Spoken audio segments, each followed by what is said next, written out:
Olá, bem-vindo, bem-vinda ao Power Minds Connects, o programa que tem o prazer de conectar grandes mentes, como o meu amigo Marco Stefanini, com quem, aliás, eu me conectei não faz muito tempo, né, por uma conexão em comum, né, Marco, a Marli Parra, que nos apresentou, e prazer ter você aqui, obrigado pela presença. E eu queria que você começasse contando, em ordem alfabética, o nome das 40 empresas que vocês adquiriram recentemente, o nome dos 100 países que vocês estão e o nome dos 35 mil colaboradores do Grupo Stefanini. Vamos lá, pode começar. Obrigado pelo convite. A Magali foi uma pessoa muito próxima, né, nossa, então é uma querida, assim. Basicamente, resumindo, em termos de país, a gente serve clientes em 104 países, nós temos entidades fiscais em 46, né?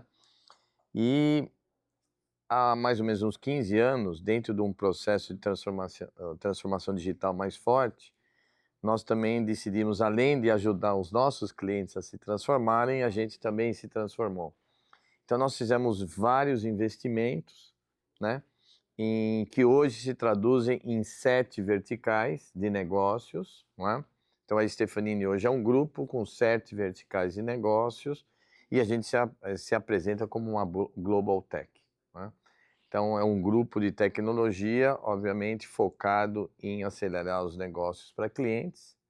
E agora um dos vertentes, né, um dos grandes aceleradores é a famosa inteligência artificial, ou IA, ou AI em inglês. Antes da gente falar de inteligência artificial, que ainda é a bola da vez e vai continuar sendo, né, por um bom tempo, eu só ia brincar com você que vocês parecem a mulher de um amigo meu, tem compulsão por compras, né? Quando compraram 40 empresas, pô, parece que ela diz que como é que é? Todo o dinheiro dele está investido que ele compra para ela. Você lembra quanto foi o faturamento do teu primeiro ano de atividade? O meu primeiro ano era $100.000 ano, não dia, nem semana, nem mês. 100 mil dólares ano. E hoje estamos em? Hoje nós estamos em torno de, essa previsão para esse ano de 2026 é mais de 9 bi de reais. 9 bi de Dá reais. 1,7, 1,75 Cresceu um pouquinho, bi de né? De lá para dólares. cá. Que beleza. E você nasceu onde? Você é de São Paulo, né? Sou, Que bairro? Eu sempre fui da Zona Oeste, então Alto da Lapa, Alto de Pinheiros, fui daquela região, sempre Cerro morei. Corá, ali. Isso, exatamente, Cemitério da Lapa, depois um pouco mais para Alto de Pinheiros, então a gente sempre fala que os paulistanos são por zonas, né? Você nasce e às vezes quase morre, mas você migra, às vezes melhora de vida, mas na mesma região, né? É engraçado, você cria raiz na região. Eu sou da Zona Oeste também.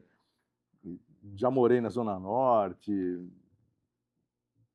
mais ou menos no centro, mas você não se acha, né? Tem que voltar ali para as origens, não tem jeito. Como se fossem várias cidades, né? É verdade. São coladas, mas... E como é que é a tua família? Você tem irmãos, Eu tenho duas mulheres, irmãs, filhos? meus pais, eles casaram muito jovens, eu sou o mais velho, então eles estão vivos, estão muito bem de saúde, graças a Deus. E eu sou o mais velho e eu tenho duas irmãs, né? Seus pais já eram empreendedores? Ah, meu pai, ele foi fazer faculdade quando eu tinha 14 anos, então uma pessoa extremamente esforçada, classe média, média baixa, e ele teve uma oportunidade de começar uma empresa, uma pequena indústria, bem pequena, quando ele era assessor contábil de várias empresas e uma dos clientes dele não estava indo bem já o negócio, era um negócio bem pequeno. E esse negócio era uma mulher que iria casar e ela queria se desfazer do negócio, o negócio também não estava muito bem. Então ele assumiu esse negócio, era uma pequena indústria. Eu diria que meu pai e minha mãe têm um certo sangue empreendedor, mas obviamente com condições, tanto de conhecimento como de condições financeiras totalmente não favoráveis, né?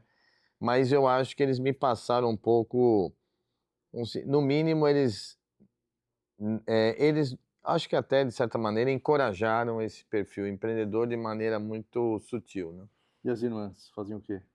Minhas irmãs, a do meio, ela se formou em matemática na PUC, então sempre foi também de tecnologia. Aliás, ela é 4 anos mais nova e eu lembro que naquela situação que eu me formei e não tinha emprego, ela tinha emprego antes que eu, né? Então ela trabalhou em tecnologia e depois trabalhou na Stefanini durante 27 anos. Ela foi inclusive CEO da Stefanini Brasil durante, não me lembro agora, talvez quase 10 anos. E agora ela é conselheira da Stefanini, é conselheira de várias grandes empresas, ela chama Mônica. E minha irmã menor, né? A Kátia, ela se formou na GV e ela casou com um alemão, então teve que ir para a Alemanha, então teve mais dificuldades de trabalhar, mas depois os filhos maiores, porque na Alemanha tinha mais dificuldade na época de você não ter creche, tem algumas limitações na Alemanha, na época. E hoje ela trabalha também na Stefanini, mas na Alemanha, ela é uma diretora na Alemanha. Tá. E qual é a tua formação? Como é que você chegou nesse universo tecnológico? Na verdade, assim, minha vida é um pouco cheia de, vamos chamar assim, superação, de obstáculos. Na verdade, quando eu entrei na universidade, na USP, em geologia, então eu sou geólogo de formação, entrei na final da década de 70, mas quando eu saí no início da década de 80, não tinha muito emprego. O Brasil pegou a primeira grande década de crise, né, que a gente chama de a década perdida, foi a primeira de várias, né, do Brasil. E ali os bancos contratavam pessoas de exatas, né, a maioria engenheiros, mas geologia também era exatas, para eles nos treinavam para nós nos tornarmos engenheiros de software, né? Então, no caso foi o Bradesco, eu agradeço até hoje, o Banco Bradesco, que me deu essa oportunidade. Então, eu entrei como trainee, fiquei 6 meses estudando e trabalhando como trainee e me tornei um engenheiro de software, um analista de sistemas. Então, aí eu comecei realmente na área técnica, trabalhei como analista de software durante alguns anos e depois que eu fui começar a Stefanini. Quando o ChatGPT lançou a sua famosa versão em novembro de 22, né? Então, aí sim, o que nós fizemos? Nós expandimos, né, soluções de inteligência artificial para todo o nosso portfólio, né? Então, pegamos todo o nosso portfólio dessas 7 verticais, que inclui tecnologia, marketing, serviços financeiros, cyber, manufatura, operações, né? E dados, e aplicamos em tudo. Então, hoje a gente a gente entende que a inteligência artificial é um grande acelerador, né? Então, ele complementa, na minha visão, a grande transformação digital que a gente vive aí nos últimos 15 anos. Começou mais com B2C, depois se estendeu para o B2B, que é entre as empresas. Então, hoje, para nós, IA é um grande acelerador para praticamente todas as nossas ofertas. Mas você consegue dar um exemplo da coisa mais incrível que você viu a inteligência artificial fazendo por alguma empresa? Nenhuma empresa ou nenhuma pessoa precisa usar IA por usar IA.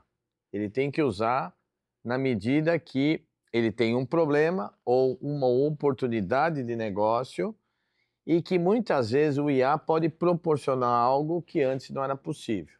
Então, ali que a gente vai adotar IA inteira ou parte da solução. Você acha que a gente deve se preocupar mais com o avanço desenfreado da inteligência artificial ou o avanço desenfreado da desinteligência natural? Olha, eu sempre, até como empreendedor, eu procuro enxergar sempre o meio copo cheio, né? Então, eu tenho normalmente uma visão positiva das mudanças, né? E não significa que essas mudanças não tragam problemas, tá certo? Então, você tem uma questão, muitas vezes, de você talvez deixar vamos chamar assim, de usar o seu cérebro para algumas coisas, eu brinco que às vezes eu tinha um ótimo senso de localização. Hoje eu diria que eu tenho muito menos, porque você usa o Waze o tempo inteiro e você não exercita isso, é verdade, né? Agora, por outro lado, também te permite um nível de logística, um nível de eficiência no seu deslocamento que é fantástico, né? Tudo depende de como é que você vai usar o seu cérebro, entendeu? Então, fazendo essa analogia para a inteligência artificial, ela pode ser e deveria ser, e eu acredito que vai ser, na grande maioria, não em todos os casos, um upgrade seu profissional. Tanto do ponto de vista profissional, né, do trabalhador em si, como das empresas. Então, te permite que você faça um upgrade pessoal e que você, na verdade, aloque o seu tempo, sua energia e o seu cérebro para coisas mais nobres que você faça o refinamento. Então, a combinação máquina-humana, eu gosto muito. Então, acho que é um mix dos dois, né? Eu acho que toda pessoa tem o seu ciclo de vida e ela tem que entender que seus ciclos vão terminando alguns ciclos, começando outros. Então, obviamente, no caso da minha idade, ainda tenho muita energia para trabalhar, mas a ideia, obviamente, a gente já vem trabalhando há anos a questão de sucessão, não só comigo, pessoa física, mas como a empresa como um todo, porque como você disse, são vários negócios, todos esses negócios em vários países, em várias áreas, necessitam talentos o tempo inteiro. Então, vamos chamar assim, a nossa necessidade de talentos, de construir carreiras é muito importante em vários níveis. Então, é de baixo para cima que você vai construindo. Então, eu diria que está no meio termo, vamos dizer assim, né? Tem um tempo para passar informação, para passar conhecimento e ainda um pouco de energia para tocar os negócios. Maravilha. O Power Minds Connect reconhece o seu legado e nós vamos dar, tá aqui, nós vamos dar uma pequena homenagem, um Obrigado. agradecimento à sua presença Surpresa. aqui. Obrigado. Parabéns pela sua trajetória. Agora a gente vai para um outro bloco, um pouco mais ardido do que esse, que é a caixa preta. A gente vai abrir a caixa preta da sua mente empreendedora. Vamos lá. Vamos lá? Marco Stefanini, qual foi a maior barbeiragem que você já cometeu na sua vida empresarial? Foram várias. Já faz muitos anos, a empresa era bem menor, tá? E na época que tiveram alguns bancos, que lembra do Proerd, tiveram alguns bancos que faliram, né? E a gente sempre foi uma empresa muito sem dívida, sempre uma empresa que procurou trabalhar de uma maneira muito espartana com a parte financeira. E nós tínhamos 3 bancos que nós investíamos e 70, 65, 70% do dinheiro da empresa estava nesse banco pequeno. E numa segunda-feira a gente passaria, 40, mais da metade do dinheiro que estava nesse pequeno banco, a maior parte para esse banco que a gente tinha selecionado. Na sexta-feira ele quebrou. Então a gente era, na época, o maior credor desse banco pequeno. Então foi uma grande barbeiragem. Mas você atribui isso a algum despreparo, alguma falha na preparação de vocês? Foi ingenuidade, Sempre, né? foi soberba, o que foi? Na verdade, essa é uma... Só queria, antes de responder... Não, primeiro sim, foi uma falha, claro. Você nunca, mesmo por um momento temporário, você não pode concentrar muito dinheiro num determinado banco e muito menos que ele sendo um banco pequeno. Então, isso foi uma falha nossa. A sua pergunta vem a um caso que é muito interessante. Eu sempre atribuí as derrotas, seja qual elas forem, quais foram os motivos, sempre haverão motivos externos, né? Mas sempre tem uma dose de experiência sua, de aprendizado, em evitar mesmo uma situação adversa. Ou seja, mesmo numa situação que você tem adversa e você perde uma oportunidade, por exemplo, você tem uma lição aprendida de como você poderia fazer para, mesmo numa situação adversa, poderia ter ganho. Então, nesse ponto eu sou bastante crítico. Então, com certeza, qualquer erro que você tenha, tem uma dose sua de falha que você pode corrigir e melhorar na próxima vez. E por outro lado, quando você cresceu, se tornou gigante, em algum momento você se achou indestrutível? Não, isso nunca. Acho que uma característica que muitas pessoas que me conhecem mais próximo me consideram uma pessoa humilde. Marco, o que pesa mais, a fé no negócio ou muito trabalho? É mais muito trabalho do que fé inabalável, porque na verdade você tem que fazer reflexões o tempo inteiro, né? Entendeu? Porque você não, mesmo quando você, bom, no teu exemplo, que você tinha um objetivo e estava correto, né? Certamente você teve que mudar de tática para chegar no objetivo, porque normalmente as primeiras táticas que você utiliza não funcionam. Então, na prática, eu acho ao contrário. Eu acho que você tem que se reinventar, se repensar o tempo inteiro, né? Não só o objetivo final, mas como fazer esse objetivo. Você tem várias formas de fazer. E eu diria que a chance de você começar certo é muito pequena. Então, você vai ter que se repensar. Então, eu diria, cuidado com a fé inabalável, porque muita gente não deixa de ouvir as demais pessoas. Então, cuidado é o equilíbrio, né? Se você ouvir demais, você não vai fazer nada, porque as pessoas sempre vão achar muito doido ou muito diferente. Mas se você não ouve nada, você pode ser aquele teimoso que você luta a vida inteira e até o teu objetivo era nobre, era adequado, mas a tática você sempre insistiu do mesmo jeito, né? E muitas vezes é o jeito de você fazer as coisas. Aliás, a grande maioria é isso, né? Então eu diria que tem que ser um misto de determinação, muito trabalho, mas ouvir muito, porque a chance que você tem de errar a forma é muito grande, né? Ninguém acerta todos, né? Então, acho que cuidado, só para não... Minha opinião, mas é muito subjetivo para responder, né? Nessa tua vida quase de workaholic, você tem espaço para hobbies? Sim, me considero, as pessoas mais próximas me consideram que eu tenho bastante energia, então eu consigo atividades. Gosto muito de andar, então, mas uma coisa que eu gosto mesmo, talvez a que eu coisa mais gosto é viajar. Então, hoje eu conheço 125 países, né? Então, eu gosto de viajar e gosto de tudo que é ao ar livre, né? Eu gosto muito de história, por incrível que pareça, porque eu sou de tecnologia, né? Não tenho tempo para ler muito. Já li muito quando era jovem, quando era criança. Hoje vivo dos conhecimentos do passado, mas eu gosto de história, tá? E gosto de sair, passear. Então, eu quando estou muito cansado, por exemplo, uma forma de descansar é sair. Qual a tua música preferida? Eu sou bem eclético. Aliás, eu sou um cara meio variado, assim, sempre eclético. Então, eu gosto de rock muito. Fala o primeiro que vem na tua cabeça. Não, normalmente rock é o que eu mais gosto. Mas fala uma música. Mas eu tô com a música do nosso kickoff, aquele do Gary Glitter, sabe? Rock and Roll Part 2. Porque a gente acabou de fazer o kickoff, eu gosto de música mais épica, assim. Mas eu gosto muito de rock, gosto muito de... Mas gosto de samba, gosto de música... O que eu não gosto é muito música sertaneja. E nem... Como é que chama aquela outra chata lá? Funk. Isso. Essas duas eu não gosto. O resto eu gosto de tudo. Música clássica, inclusive, também gosto. O axé eu gosto muito. Forró eu gosto muito. Eu sou bem eclético. Eu só não gosto realmente de funk e sertanejo, que eu acho um porre. Tá O bom. resto eu gosto.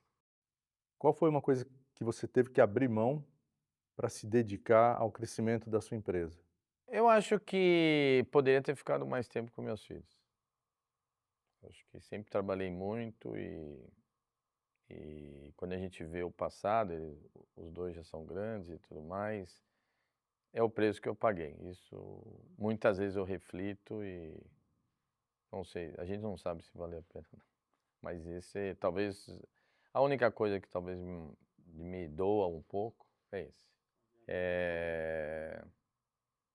Tenho uma relação boa com eles e tudo, mas a vida passou, né? A vida, boa parte passou e de certa maneira, muitas coisas eu poderia ter usufruído mais e não foi. É o preço.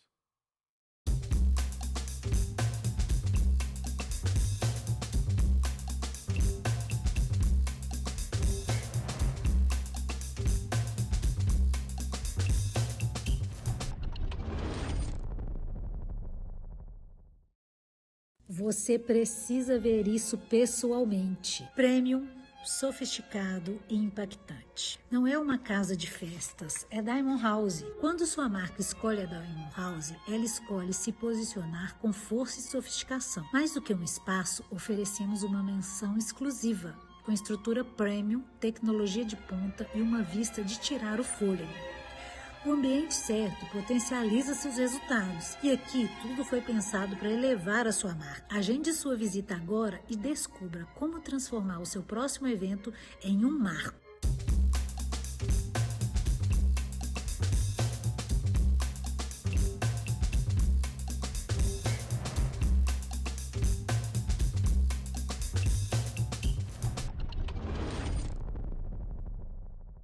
Eu amo ser essa Ana, sabe, Vicente? Essa Ana simples, que é dona da mansão, das mansões, conquistou um patrimônio, porque essa coisa do porão também me fez investir sempre em imóveis. Então, a partir do momento que eu comecei a ganhar dinheiro, eu fui investindo em imóveis. Aquele medo inconsciente de voltar de novo para um porão, né? E o porão era na casa dos seus pais? Era. É, mas eu não enxergava, eu, tipo assim, resolvi focar no que era bom. Eu não fiquei daquela, ai, tô sofrendo, não. Eu pedi a Deus saúde e aquilo era genuíno, né? Ter a minha filha ali, o lençol limpinho, cheiroso, estava ótimo, porque eu precisava só de uma oportunidade para virar o jogo. E ali existiam algumas dores, né, na empresa. E na verdade o que acontece hoje? Às vezes você tem o seu produto, você não conseguiu escoar aquele produto no mercado, mas você tem alguém que quer o seu produto, mas está sem recurso. E você também quer aquele produto desse outro empresário. Então a gente entendeu que a forma da gente conectar as empresas também faz com que essa empresa potencialize o negócio, atinja o mercado, posicione a marca. Então isso eu vi nas minhas empresas. O empreendedorismo, assim, como comentei, estava comentando, ele veio assim, ele vem como como algo em paralelo, né? Assim, como eu falei, lá no começo, né? Época dos bailinhos, depois ia comprar as coisas na Galeria Pagé e vendia para os amigos, né? Então eu tinha um pouco assim desse viés. Eu estava do sapato, era tudo emprestado. E aí, quando eu fiz conta, eu falei, gente, 360 mil reais. Com 20 dias, eu tinha 360 mil reais na minha conta. E eu falei, achei o meu nicho. Eu agora sei o que eu vou fazer da minha vida. E aí eu comecei, e aí dali eu peguei, 5 anos eu passei prestando serviço ainda para esse banco, eu resolvi algumas coisas ao longo do tempo, né? E hoje eu vendo para eles.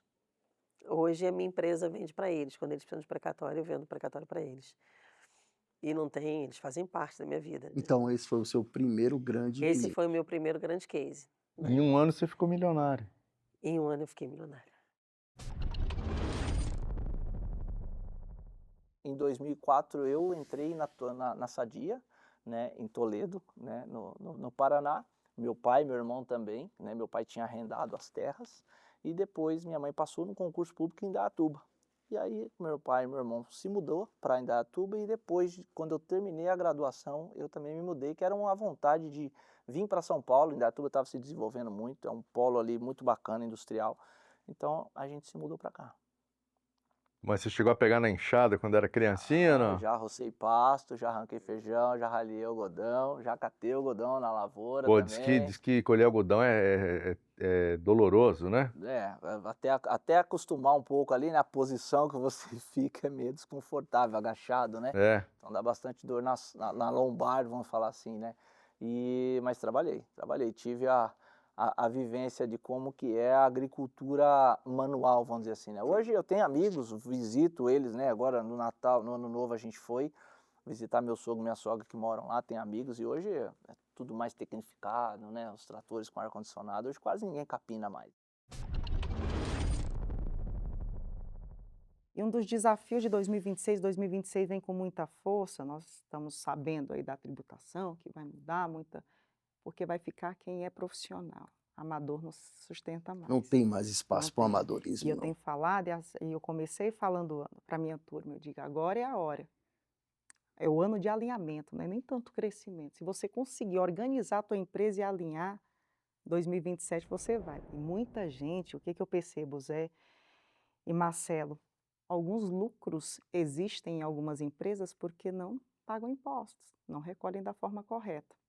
Quando começar essa tributação, e ali vai ser uma fiscalização 100%, independente da emissão da nota ou não, se tiver uma transação bancária, já vai aparecer que não tiver organização, uma precificação coerente com o imposto ali, vai fechar a porta, morreu.